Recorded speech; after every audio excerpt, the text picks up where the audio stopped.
Après avoir sauvé Ryuichi, le clan Cooper se rend dans le Far West afin d'aider l'ancêtre de Sly, Tennessee Kid Cooper, car il avait été emprisonné par un mystérieux shérif. Sly va donc essayer de se faire arrêter et jeter volontairement en prison pour qu'il puisse le libérer. Avec l'aide de Bentley, Sly réussit à se frayer un chemin avec son ancêtre, et juste après avoir détruit le mur avec la TNT, ils se sont évadés de la prison en paraglisseur.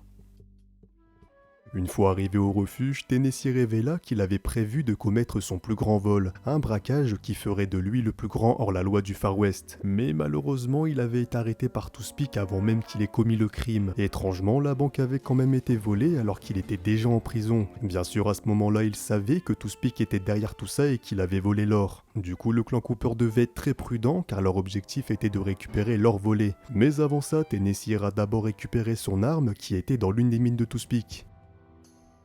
Et après l'avoir récupéré, un peu plus tard il repéra un renard que Bentley identifia comme étant l'inspecteur Carmelita Fox. Bentley expliqua à Tennessee qu'il était très important qu'elle vive et qu'il devait absolument la sauver. Après l'avoir sauvée de justesse, le gang arriva, ainsi que Toothpick et ses hommes, qui les ont arrêtés et jetés en prison. Étant forcés de faire équipe, Carmelita et Tennessee durent libérer Sly, Bentley et Murray. Et une fois cela fait, Carmelita n'eut d'autre choix que de rejoindre le gang car c'était son seul moyen de revenir à Paris.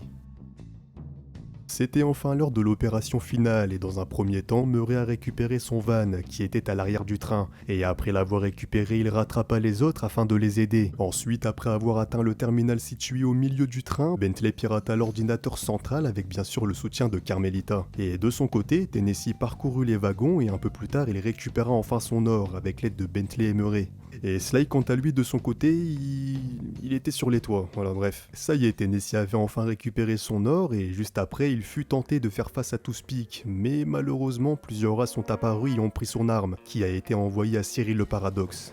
Sly prit alors le relais et réussit à vaincre Toothpick. Celui-ci fut envoyé dans les airs et atterrit devant Tennessee, qui prit un grand plaisir à le mettre en prison une bonne fois pour toutes. Peu de temps après, le gang prit la fuite, mais malheureusement les freins du van de Murray ne fonctionnaient plus, forçant le gang à laisser tomber l'or et à traverser le temps une fois de plus.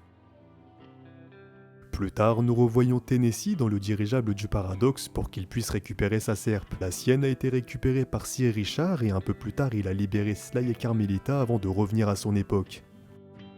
Tout est bien qui finit bien pour Tennessee, il a pu récupérer son or et sa réputation du plus grand hors-la-loi du Far West a été rétablie. Dans le caveau des Cooper, en plus d'avoir laissé quelques butins et une prime, il avait également laissé son chapeau ainsi que sa serpe.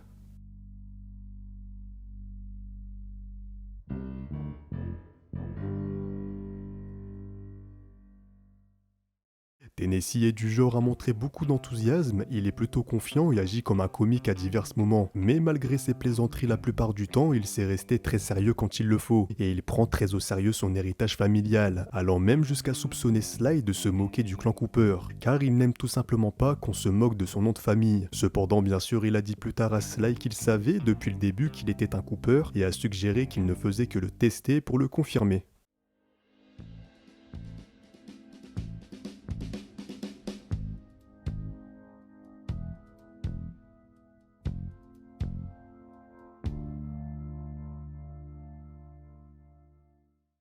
Comme vous le savez, il existe plusieurs serpes Cooper, qui se ressemblent plus ou moins, mais celle de Tennessee est vraiment unique et particulière. En effet, sa serpe lui permet de se battre et d'escalader, donc comme pour beaucoup d'autres ancêtres, mais la sienne a la particularité de renfermer une arme à feu, un fusil revolver à 6 coups avec un manche en crochet. C'est clairement une fusion qui la rend parfaite au niveau de son design, mais aussi en termes de capacité d'attaque, puisqu'en termes de combat, Tennessee fait vraiment partie des Coopers les plus équilibrés, car contrairement à cela, et à d'autres Coopers qui ne peuvent qu'attaquer au corps à corps, Tennessee peut non seulement se battre à courte portée, mais aussi à longue distance, ce qui lui donne un grand avantage. Il fait clairement preuve de compétences spectaculaires car il peut ralentir le temps avec son arme et cibler plusieurs gardes, puis les éliminer rapidement avec une précision plus que remarquable.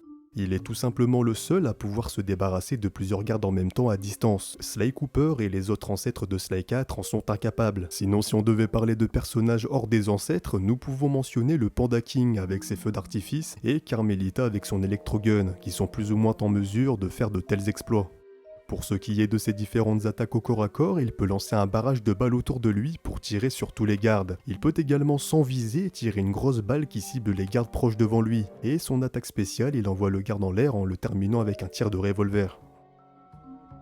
Le Ray Walk et le Ray Slide sont un ensemble de mouvements qui ont été perfectionnés par Tennessee, dont le Ray Slide car il en est l'inventeur. Cette capacité lui a permis de glisser sur des rails afin d'éviter de se faire capturer. Nous connaissons seulement 3 Coopers qui peuvent l'utiliser, donc nous avons bien sûr Tennessee, Sly et son père, Connor Cooper. Sly l'a appris après avoir récupéré la page de son ancêtre dans Sly Raccoon, et son père, ce grand génie, a développé une variante complètement dingue. Cette nouvelle technique, il l'a nommée le Laser Slide, que Sly apprend seulement dans le caveau des Cooper. Quant au Ray Walk, c'est un mouvement plutôt très commun, car quasiment tous les Coopers peuvent l'utiliser, que ce soit Ryuichi, Sy Richard et Salim Al-Coupar. Quelques méchants de la série ont également été vus utilisant ces deux capacités. Nous avons La Journée Là, El Refé et Cyril le Paradoxe. En tout cas, je ne sais pas pour vous, mais pour moi, Tennessee a clairement le gameplay le plus cheaté et le plus nerveux des ancêtres de Sly 4. Et d'ailleurs, dites-moi dans les commentaires votre ancêtre préféré, ou pourquoi pas un top 3. J'espère sincèrement que la vidéo vous aura plu, n'hésitez pas à liker, à vous abonner et à activer les notifications pour ne pas rater les prochaines vidéos. Sur ce, je vous souhaite une bonne journée ou une bonne soirée, c'était Max Sly, allez salut tout le monde.